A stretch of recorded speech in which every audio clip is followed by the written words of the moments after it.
शाम का वक्त था। बड़े से मकान के हॉल में तीनों भाई बहन बैठे थे। दीवार पर लगी घड़ी की टिक टिक के बीच उनकी आवाजें तेज होती जा रही थी। देखो भैया, बड़ी बेटी सीमा बोली, अब माँ की उम्र हो चुकी है। उन्हें हर चीज में सहारे की जरूरत पड़ती है। खाना अलग, दवा अलग, नौकरानी पर नजर अलग। सच कहूँ तो अब माँ बोझ जैसी लगती हैं। राहुल सबसे बड़ा बेटा गंभीर आवाज में बोला, सीमा तुम सही कह रही हो। ऑफिस का काम, बिजनेस की टेंशन और ऊपर से माँ की देखभाल। सच कहूँ तो समझ नहीं आता कैसे मैनेज करें। छोटा बेटा अमन, जो हमेशा थोड़ा विद्रोही स्वभाव का था, जोर से बोला, तो साफ साफ कह दो ना माँ, अब हमारे काम की नहीं है, बस खाती पीती हैं और परेशान करती हैं। कमरे में सन्नाटा छा गया। सबकी बातें सुन रही माँ दरवाजे के पास खड़ी थी। उनकी झुकी हुई पीठ, कांपते हुए हाथ और गहरी आंखें बहुत कुछ कह रही थी। वे अंदर नहीं आई, बस चुपचाप सब सुनकर अपने कमरे में लौट गई।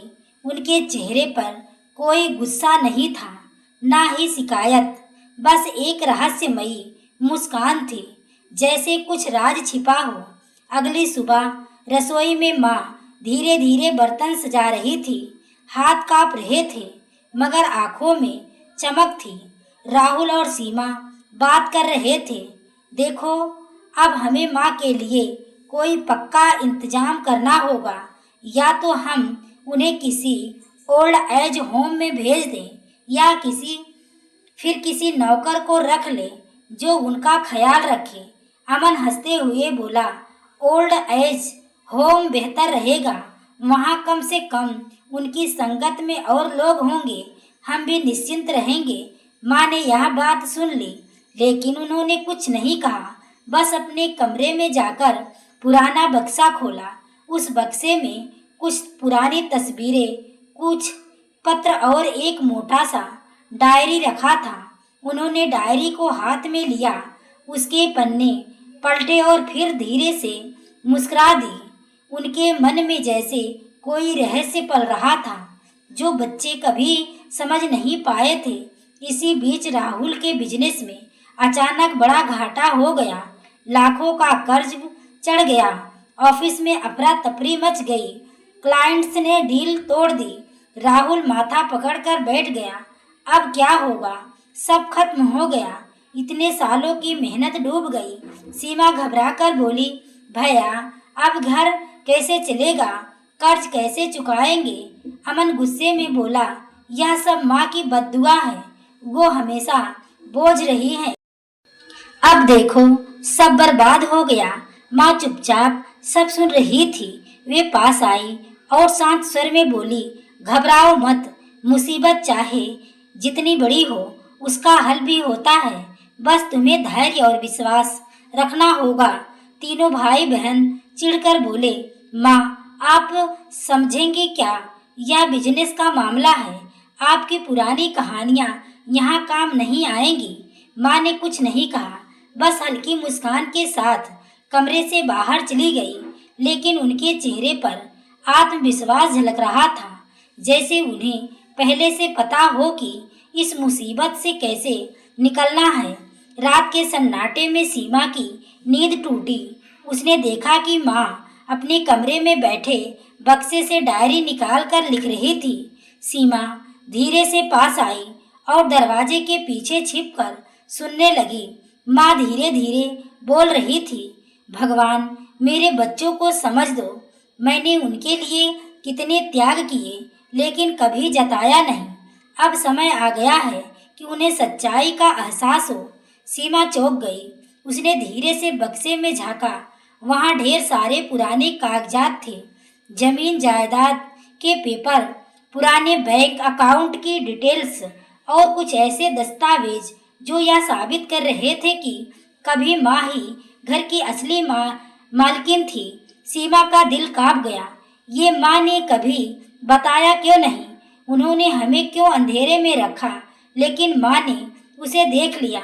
सीमा डर गई, पर माँ मुस्कुराकर बोली, डर मत बेटी, समय आने पर सब पता चल जाएगा। बस इतना जान ले कि माँ कभी बोझ नहीं होती।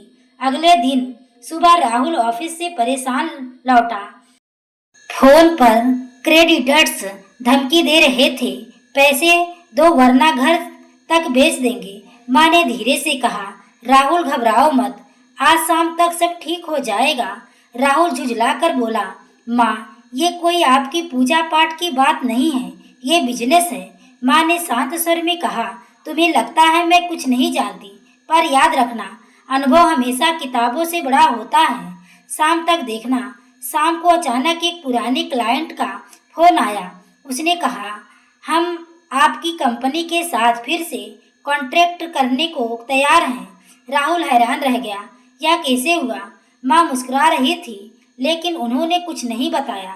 उनकी आंखों में एक रहस्य चमक रहा था, जैसे उनके पास ऐसी ताकत है जो बच्चों को अभी समझ में नहीं आई। सुबह सुबह घर में तनाव का माहौल था। राहुल का चेहरा उतरा हुआ, सीमा की आंखों में डर और अमन का गुस्सा सब कुछ बयां कर रहा था। फोन बार बार बज रहा था। उधर से कड़े स्वर में आवाज आती, अगर कल तक पैसे नहीं मिले तो हम कानूनी कार्रवाई करेंगे। समझ गए। राहुल ने फोन पटक दिया और गुस्से से दीवार पर हाथ मार दिया। अब खत्म है, घर बिजनेस सब छिन जाएगा। माँ चुपचाप पानी का गिलास लेकर आई। उन्होंने राहुल के कांपते हाथ में गिलास थमाया और बोली, बेटा हर तूफान के बाद सवेरा आता है, हिम्मत रखो। अमन भड़क उठा, माँ प्लीज, आपकी यह पुरानी बातें हमारी मदद नहीं करेंगी। हमें पैसों की जरूरत है, तसल्ली की नहीं। माँ मुस्कुराई, लेकिन कुछ बोली नहीं। उन्होंने धीरे से कहा, आज रात तक तुम्हें तुम्हारे सवाल का जवाब मिल जाएगा। तीनों भाई बहन माँ की यह आत्मविश्वास भारी बातें सुनकर चिढ़ गए। आखिर माँ को इतना भरोसा किस बात का है? यह सवाल सबके मन में गूंजने लगा। शाम को सीमा ने देखा कि माँ धीरे धीरे घर से बाहर निकल रही थी। वो चुपके चुपके उनके पीछे हो ली। माँ एक पुराने मंदिर के पास पहुंची। वहाँ एक बुजुर्ग आदमी पहले से उनका इंतजार कर रहा था। दोनों बैठकर धीरे धीरे बातें करने लगे। सीमा छिपकर सुनने लगी। बुजुर्ग ने कहा, बहन जी, आपकी सलाह मानकर ही तो मैंने नया कारोबार शुरू किया। अब मेरा बिजनेस अच्छा चल रहा है। अगर आपको या आपके परिवार को किसी मदद की जरूरत है तो बेहिचक बताइए। माँ ने धीरे से मुस्कुरा कर कहा, धन्यवाद भाई साहब, अभी समय नहीं आया, लेकिन जब जरूरत होगी मैं याद करूंगी। सीमा दंग रह गई। तो माँ ने बिजनेस की ही समझ रखती है, ये तो हमने कभी सोचा ही नहीं। वह घर लौटी, लेकिन उसने यह बात भाई और अमन से नहीं कही। उसके दिल में पहला शक जाग चुका था। माँ सचमुच उसकी उतनी साधारण नहीं है जितना हम समझते थे। अगली रात अमन को नींद नहीं आ रही थी। वह माँ के कमरे में गया और चुपचाप उनकी अलमारी खोल दी। वही पुराना बक्सा रखा था। उसने डायरी उठाई और पढ़ने लगा। डायरी के पन्नों में दर्ज, आज मैंने अपने गहने बेचकर राहुल की पढ़ाई के पैसे दिए। सीमा को अच्छे स्कूल में डालने के लिए मैंने अपने कपड़े तक गिरवी रख दिए। अमन की बीमारी में पूरे गांव से उधार लिया, पर बच्चों को कभी एहसास नहीं होने दिया। अमन की आंखों से आंसू बह निकले। उसने पन्ने पलटे तो कुछ बिजनेस से जुड़े नोट्स भी लिखे थे, जैसे किसी अनुभवी व्यापारी की तरह। माँ ने मार्केट दाम और निवेश की बातें लिखी थी। अमन कांपते हुए बोला, ये माँ किसी दुनिया छुपा कर बैठी थी।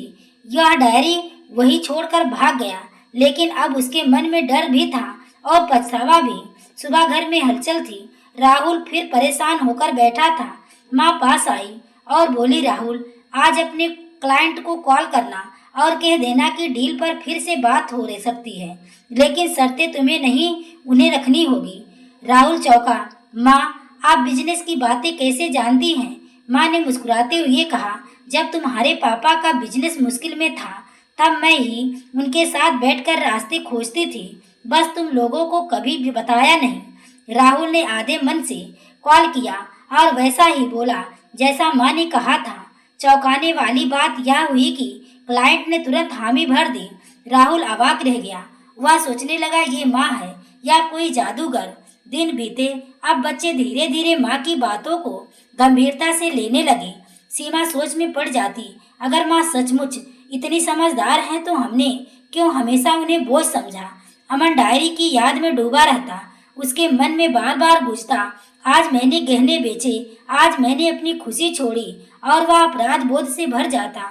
राहुल माँ की सलाह से बिजनेस संभालने लगा। कभी कभी वह माँ को देखता और मन ही मन कहता, माँ आपने हमें कितना छुपाया और हमने आपको कितना सताया। लेकिन माँ अब भी चुप थी। उनकी आंखों में रहस्य की वही गहराई थी जैसे अभी, और सच्चाई सामने आना बाकी है। रात गहरी थी। बाहर हल्की हल्की बारिश हो रही थी। अमन अपने कमरे में बैठा था, लेकिन उसके सामने बार बार वही डायरी के शब्द घूम रहे थे। आज मैंने गहने बेचे राहुल की पढ़ाई के लिए। अमन की बीमारी में मैंने पूरे गांव से कर्ज लिया। अमन की आंखें भर आई। वह खुद से बुदबुदाने लगा, हमने माँ को बोझ कहा और माँ ने तो हमें बचाने के लिए सब कुछ खो दिया। उसके हाथ कांपने लगे। उसने आईने में खुद को देखा और पहली बार उसे अपने चेहरे से नफरत होने लगी। वह धीरे से माँ के कमरे की तरफ गया। दरवाजे पर खड़ा होकर देखा, माँ सो रही थी। उनके चेहरे पर शांति थी। अमन ने मन ही मन कहा, माँ काश मैं आपसे माफी मांग पाता, लेकिन शायद मैं उस लायक ही नहीं हूँ। वह बिना कुछ कहे वापस लौट गया, लेकिन उसके दिल में अपराध बोध की आग और भी तेज हो चलने लगी। अगली सुबह सीमा अलमारी साफ करते हुए एक पुरानी चिट्ठी देखी। उस चिट्ठी पर लिखा था, मेरी जीवन साथी के नाम। सीमा ने चिट्ठी खोली। उसमें उनके पापा की लिखावट थी, तुम्हारे बिना मेरा बिजनेस और मेरा परिवार अधूरा है। जब मैं हार मान लेता हूँ तब तुम ही हो जो मुझे जीतने का रास्ता दिखाती हो। अगर कभी मैं ना रहूं तो मेरे बच्चों को संभालना तुम ही मेरी असली ताकत हो। सीमा की आंखों से आंसू बह निकले। उसने धीरे से माँ के पास जाकर पूछा, माँ पापा आपको इतना मानते थे तो आपने कभी हमें क्यों नहीं बताया। माँ ने हल्की मुस्कान के साथ कहा, बच्चे माँ का फर्ज है संभाला, जताना नहीं। अगर मैंने तुम्हें सब कुछ बता दिया होता तो शायद तुम मेहनत करना भूल जाते। सीमा चुप हो गई, लेकिन उसके मन में पहली बार माँ के लिए गहरा सम्मान जागने लगा। राहुल के बिजनेस का नया प्रोजेक्ट अटक गया था। क्लाइंट ने बीच में ही पैसे रोक दिए। राहुल परेशान होकर माँ के पास आया, माँ अब क्या करूँ, सब लोग कह रहे हैं कि प्रोजेक्ट डूब जाएगा। माँ ने शांत स्वर में कहा, बेटा कभी कभी रास्ता सीधा नहीं होता, हमें घुमावदार राह लेनी पड़ती है। क्लाइंट से कहो कि प्रोजेक्ट की आधी डिलीवरी पहले देख ले। अगर उन्हें भरोसा हो गया तो पैसे अपने आप निकलेंगे। राहुल को माँ की बात अजीब लगी, पर उसने वैसा ही किया। नतीजा क्लाइंट ने तुरंत आधा पेमेंट कर दिया और प्रोजेक्ट भी फिर से शुरू हो गया। राहुल माँ के सामने खड़ा होकर देर तक सोचता रहा। माँ की सोच इतनी तेज है और हमने उन्हें बेकार समझा। हम कितने अंधे थे। एक दिन मोहल्ले का एक बुजुर्ग घर आया। उसने माँ को देखकर कहा, अरे बहन जी, आप ही तो थी ना जिन्होंने सालों पहले गांव के स्कूल को बचाया था।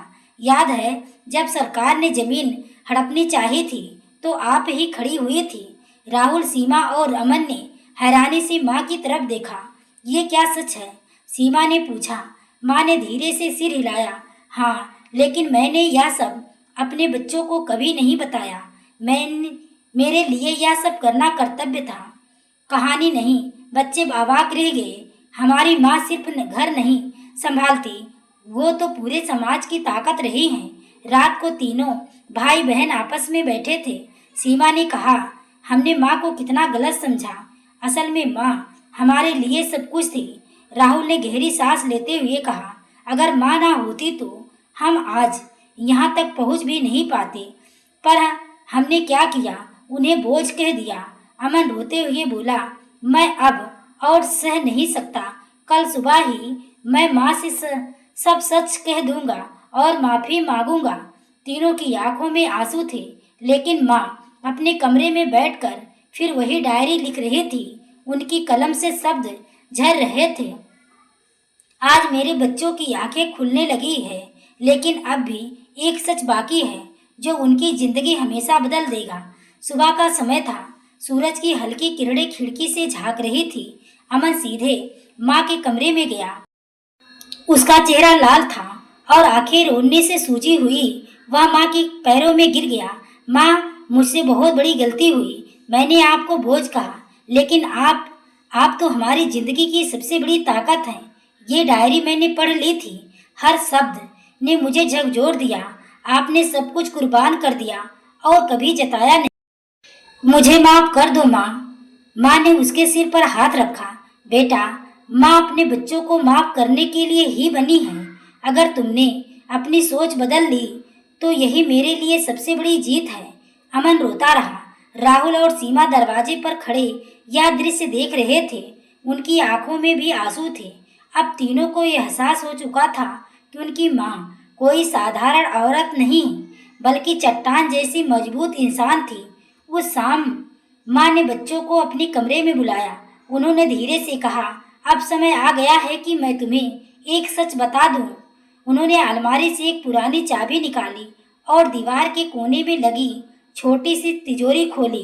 अंदर से मोटी फाइलें और कुछ कागज निकले। राहुल ने कागज उठाया और पढ़ते ही हैरान रह गया। ये तो प्रॉपर्टी के पेपर हैं और इन पर आपके नाम का दस्तखत है। माँ ने शांत स्वर में कहा, हाँ बेटा, तुम्हारे पापा की आखिरी इच्छा यही थी कि सब कुछ मेरे नाम रहे, क्योंकि उन्हें मुझ पर भरोसा था कि मैं बच्चों को सही समय पर सही राह दिखाऊंगी। मैंने सब छुपा कर रखा है क्योंकि मैं नहीं चाहती थी कि तुम लोग विरासत के भरोसे जीना सीखो। मैं चाहती थी कि तुम मेहनत करना सीखो। तीनों भाई बहन स्तब्ध रह गए। मतलब हम तो कुछ भी हैं, वो माँ की वजह से है। उसी वक्त राहुल का फोन आया। बैंक से कॉल था। अगर आज तक पेमेंट नहीं मिला तो घर नीलाम कर दिया जाएगा।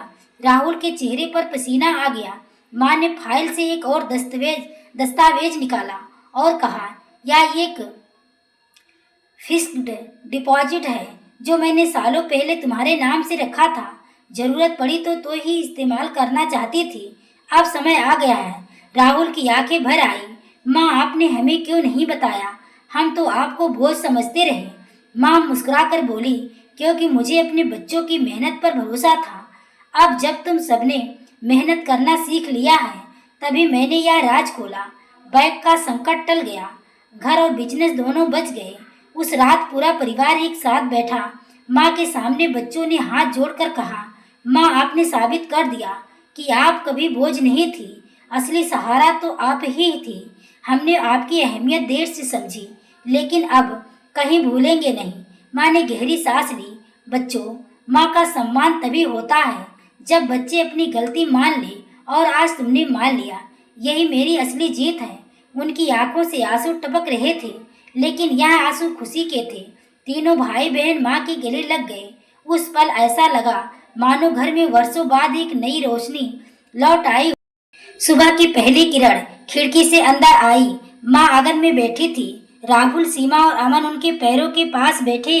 राहुल ने कहा, माँ, हम अब कभी आपको अकेला महसूस नहीं होने देंगे। सीमा बोली, आप हमारे लिए भगवान से भी बढ़कर हैं। अमन ने आंसू पोंछते हुए कहा, माँ, अब हम आपको कभी बोझ नहीं कहेंगे, बल्कि आपका सहारा बनेंगे। माँ मुस्कुराई और आकाश की ओर देखते हुए बोली, धन्यवाद भगवान, मेरे बच्चों ने आखिरकार मेरी अहमियत समझ ली। यही एक माँ की सबसे बड़ी दौलत है। कैमरा धीरे धीरे माँ के चेहरे पर रुकता है। उनकी मुस्कान में रहस्य की जगह अब शांति है। कहानी यही खत्म होती है, लेकिन दर्शकों के दिल में गहरी सीख छोड़ जाती है। माँ कभी बोझ नहीं होती। माँ तो जीवन का सबसे बड़ा सहारा होती है। अगर यह सत्य है तो कमेंट में हाँ, और असत्य है तो ना जरूर लिखें। तो दोस्तों, आपको कहानी अच्छी लगी हो तो वीडियो को लाइक शेयर सब्सक्राइब करें। धन्यवाद।